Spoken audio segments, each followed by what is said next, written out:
1,600 restaurants in 50 states, 5 foreign countries, with an annual revenue of in the neighborhood of $700 million. What if the greatest business empire in human history wasn't built by its inventors, but stolen from them? This is the true story of how one relentless, obsessive, morally questionable 52-year-old salesman took two brothers' dream and turned it into a global empire worth billions. And he did it by breaking every single promise he made to them. This is The Founder. The film is set in 1954 and follows Ray Kroc, a man who had tried his hand at many careers, including ambulance driver, piano player, and various sales roles. At 52, he was working as a traveling salesman, selling multi-mixer milkshake machines, not juicers and blenders, as sometimes described. Despite having some savings, Ray was deeply restless and hungry for something bigger. One day, his secretary informs him that a restaurant has placed an unusually large order of 6 mixers. When Ray calls there, he talks to a man named Dick, who tells Ray that he needs 8 mixers. Intrigued, Ray tracks down the address and drives out to deliver them himself. What he finds shocks him. Long lines of customers moving at remarkable speed, with orders fulfilled in seconds. He places an order himself. Ray was surprised by how fast everything moved, because such quick service was something he had never seen before. He then took his food, sat aside, and began eating. After a while, a man approached him while cleaning and asked if he had liked the burger. Ray replied that it was very tasty and asked who he was. The man revealed that he was the owner of the place. How is everything? This might be the best hamburger I've ever had in my life. Well, we aim to please. McDonald. The man then introduced himself as Mac and took Ray inside, showing him the entire kitchen system. Ray was highly impressed by everything he saw. There, he also met Mac's brother Dick, with whom he had previously spoken on the phone. Ray told both brothers that he really liked their work and wanted to invite them to dinner. Dick hesitated and suggested leaving it, but Ray insisted. Later that night, the three of them met at a hotel. Ray asked how they had started everything, mentioning again how much he admired their work. Mac explained that when they were young, they often struggled with hunger, and there was a lack of job opportunities in their city. Because of this, they had moved to Hollywood, where films were made, in search of better opportunities. They explained that they had started out working as truck drivers, and within a short time, they managed to earn a good amount of money. With that, they considered opening a theater, but since only a few movies were released each year back then, the risk of loss was too high. After that, they thought about opening a small restaurant, but their town was too small and didn't have enough customers to sustain the business. So, they came up with the idea of moving to a bigger city. Even though they didn't have much money, they relocated their small restaurant there and named it McDonald's. In the beginning, their business performed very well, but gradually, sales started to decline. The main issue was that their restaurant operated as a drive-in, where customers stayed in their cars and food was brought to them. Over time, orders began to take longer to prepare. Mac explained that they originally had around 27 items on the menu, but they later realized that their best-selling items were burgers, fries, and soft drinks. Because of this, they simplified everything. They switched to paper packaging to eliminate the hassle of washing utensils and changed the system so that customers had to come up and collect their own food. However, they wanted to take things even further. They aimed to create a system where an order could be completed in just 30 seconds, something that seemed almost impossible at the time. To achieve this, they took all their employees to an open space and designed their kitchen layout there. They made the staff practice repeatedly until everything became fast and efficient. Eventually, they built their kitchen exactly according to that design. However, this new approach initially failed. Customers were still expecting drive-in service and would honk their car horns for attention. When they were told to come and place their orders themselves, more than half of the customers stopped coming. The brothers then considered going back to the old system, but by that point, it was no longer practical. So instead, they decided to restart and rebuild their business from scratch. At one point, their restaurant even became deserted due to a swarm of insects attracted by the lights, causing customers to leave again. The place was completely empty, but the next morning, a child showed up and ordered 3 burgers. I tell him we're closed. We're closed. Oh, these look so cute. Hang on. Even though the restaurant was technically closed, they still served him. Soon after, another car arrived, then another, and gradually, a long line began to form. One that, as they described, had never really ended since. They mentioned that they had been running this business successfully for nearly 30 years. After hearing their entire journey, Ray quietly left. The next morning, he returned with a new idea. He suggested that they should expand by opening more franchises, restaurants under the name of McDonald's in different cities. For yourselves, that's fine. Do it for your country.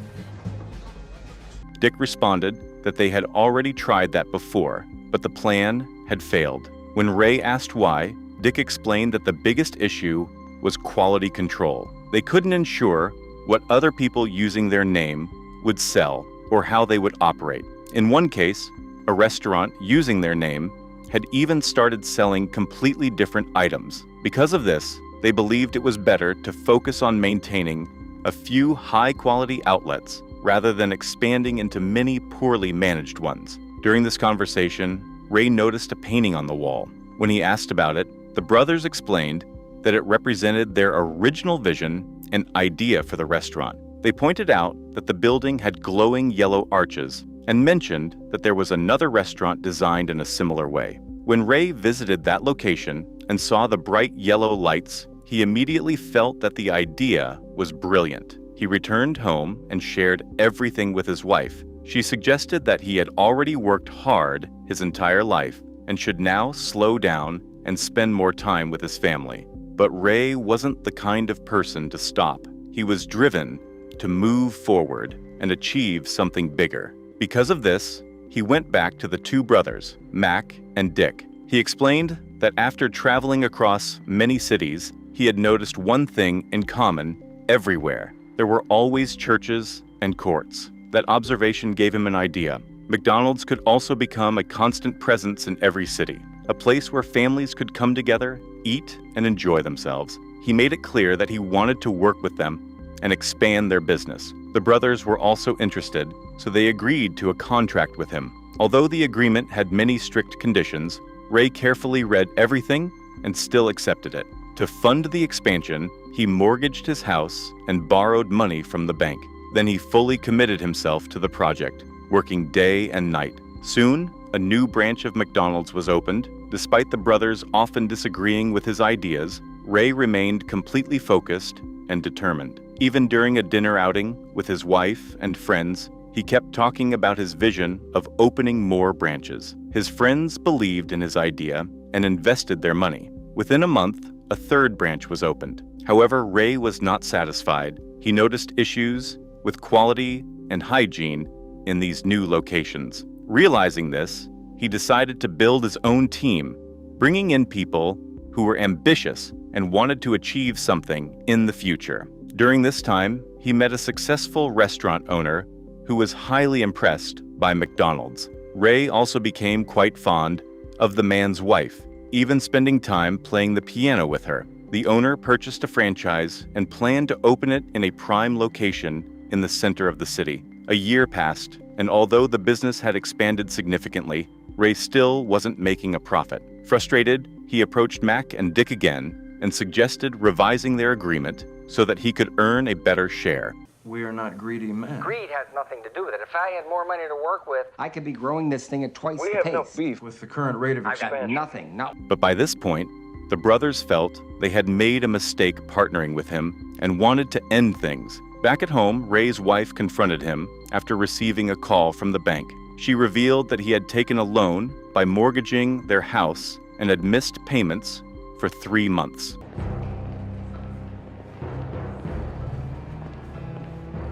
Worried and under pressure, Ray went to visit the same restaurant owner who had recently bought a franchise. While discussing his financial struggles, the owner pointed out how expensive it was to store ice cream for milkshakes due to refrigeration costs. During this conversation, the owner's wife suggested an alternative, using powdered milkshake mixes available in flavors like chocolate and vanilla. This method could significantly cut costs and reduce electricity bills since refrigeration wouldn't be needed. Ray found the idea practical and effective after trying it himself. However, when he presented it to the brothers, they firmly rejected it. They insisted on maintaining their standards, saying they would not compromise on quality and would continue using real milk and ice cream for their milkshakes. By this point, Ray had already opened 13 branches of McDonald's, yet he still wasn't making any real profit. Desperate, he went to the bank to ask for more time to repay his loan,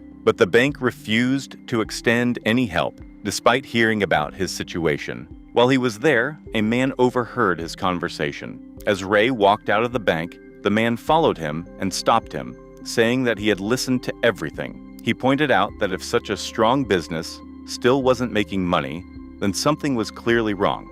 He mentioned that he had visited McDonald's several times and couldn't understand where the mistake was. The man then invited Ray to his office and carefully reviewed his contract papers. After going through them, he explained that any major change in the business required approval from his partners, as clearly stated in the agreement. He then asked Ray how the franchise system worked. Ray explained that anyone who wanted to use their brand had to buy land, build a restaurant, and then receive a 20-year franchise license, along with training and equipment guidance. After listening, the man told him that this model would never generate large profits. He suggested a completely different approach. Burger is cooked.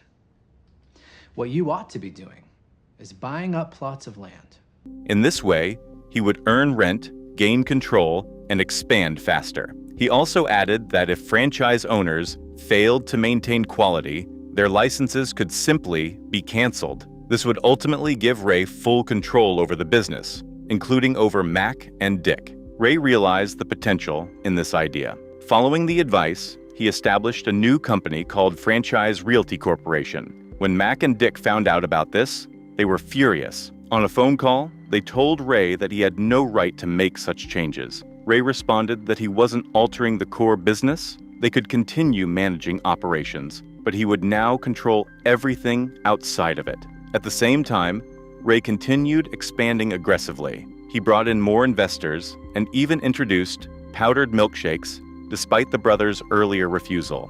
When they learned about this, they accused him of going against their agreement and not taking their permission. Ray, frustrated, responded that he was tired of following their limitations and felt they were holding him back.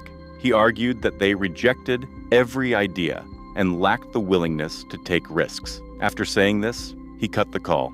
From there, Ray continued expanding on his own terms, opening more and more branches of McDonald's. When the brothers confronted him again, they accused him of stealing their original idea, especially the fast service system. Ray fired back, saying they lacked ambition and didn't want to grow, while he was willing to take the necessary risks. He even claimed that they couldn't stop him anymore. Hearing this, Mac, who was already suffering from diabetes, collapsed from the stress and had to be taken to the hospital. Ray later visited him there and handed him a check. When Mac asked what he intended to buy, Ray simply told him to recover first and said they would talk later before leaving. After this, Mac admitted to his brother that they could no longer win against Ray. Eventually, Dick contacted Ray with a proposal. He demanded a large payout, 1% of the company's future profits, and ownership of their original restaurant. Ray felt that these demands were too high.